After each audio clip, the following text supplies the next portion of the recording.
කතා කරන්නට යන්නේ මම සංස්කෘතිය කියන කාරණය සංස්කෘතිය යනු කුමක්ද කියන එක මීට කලින් වීඩියෝ එකක කතා කරා. අද සාකච්ඡා කරනවා මේ බහු සංස්කෘතිය පිළිබඳව. බහු සංස්කෘතිය කියලා කියන්නේ මේකට සාමාන්‍ය අපි ඉංග්‍රීසියෙන් කියනවා මල්ටි කල්චරල් සොසයිටි කියලා.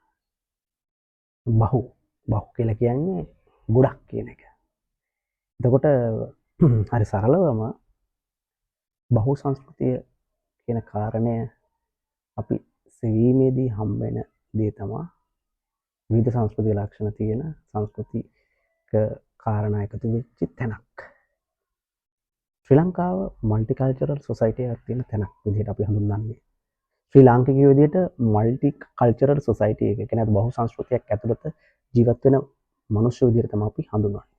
ලංකාව ගන්නකො ලංකාවේ විවිධ ජන වර්ග විවිධ ආගම් තියෙනවා. විවිධ ජීවන උපායන් සිදු කරන මිනිස්සුන් ඉන්නවා. ඊට අමතරව විවිධ භාෂාවන් කතා කරන අය ඉන්නවා.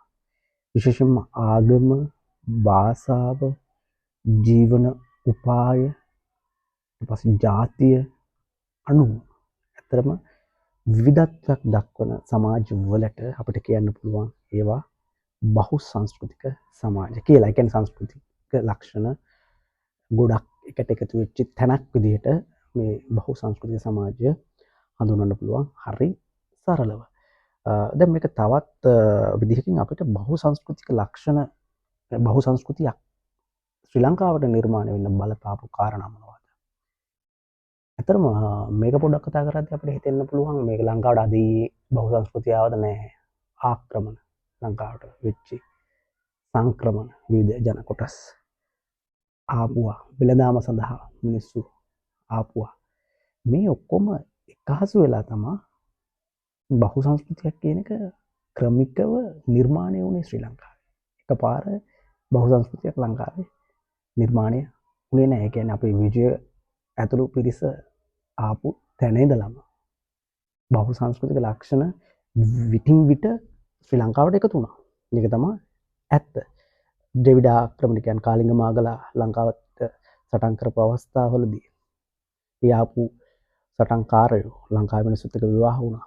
ඒ කියන්නේ විවාහ සම්බන්ධතා සිදු වුණා. ඒ කියන්නේ ඉන්දියාවේ විශේෂයෙන්ම ලංකාවට ආපු වෙනදාම සඳහා ආපු චීන ජාතිකයෝ වෙන්න පුළුවන්, ජපාන් ජාතිකයෝ වෙන්න පුළුවන්. මේ වටේ පිටේ තැන් වලින් ආපු මිනිස්සු එකතු වෙලා අද මේ වෙන විට සිංහල, දෙමළ, බර්ගර්, මැලේ, මුස්ලිම් වගේ ජාතින් ගොඩක් ලංකාවේ ඉන්නවා. ඊට අමතරව බෞද්ධ, හින්දු, ඉස්ලාම්, කතෝලික වගේ ආගම් ලංකාවේ ඉන්නවා.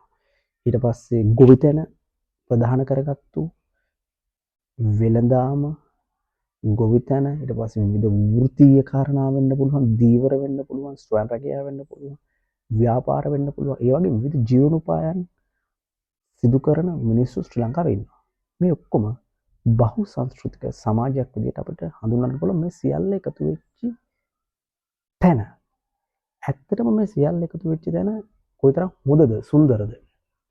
විශේෂයෙන්ම ගන්න නල්ලූර් කෝවිර පැත්තට යනවා නම් කවුරු හරි කෝණේස්වර වලට කවුරු හරි යනවා නම් මේ පූජා බලනවා නම් ඒකේ තියෙන වෙනම හැඩතලයකට නිර්මාණය වෙච්ච ඇදහිලි විශ්වාසත් එක්ක බැඳිච්ච තැන. ශ්‍රීපාදයට කවුරු හරි යනවා නම් එකත් වෙනම විදියක හැදිච්ච තැන. හැබැයි ශ්‍රීපාදයට විශේෂ මතක් කරන විවිධ ආගම් වල මිනිස්සු ශ්‍රීපාද ස්ථානය වඳින්න යනවා. ඉතින් කියන්නේ මේ ලංකාවේ හරි අපූර්ව සංස්කෘතික ලක්ෂණ මික්ස් වෙච්ච රටක් විදිහට අපිට හඳුන්වන්න පුළුවන්. අපි කවුරු හරි නුවරඑළිය ගියොත් වතු දෙමළ මිනිස්සුගේ විදිහ, හැසිරෙන විදිහ, කන බොන විදිහ, ඇඳුම් පැළඳුම් අඳින විදිහ, සිරිත් විරිත්, අධ්‍යාපනයේ ඇතම් කාරණා මේ වෙනස්කම ඉතා හොඳින් අපිට දැක් ගන්න පුළුවන්.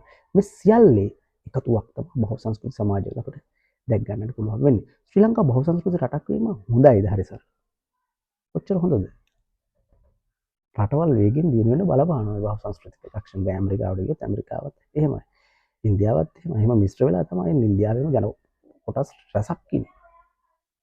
ඒක එහෙම වෙන තරමට අපිට දියුණු වෙනට බහු සංස්කෘතිය බලපානවා කියන එක හඳුන්වා දෙන්නට පුළුවන්. බොහොම ස්තුතියි.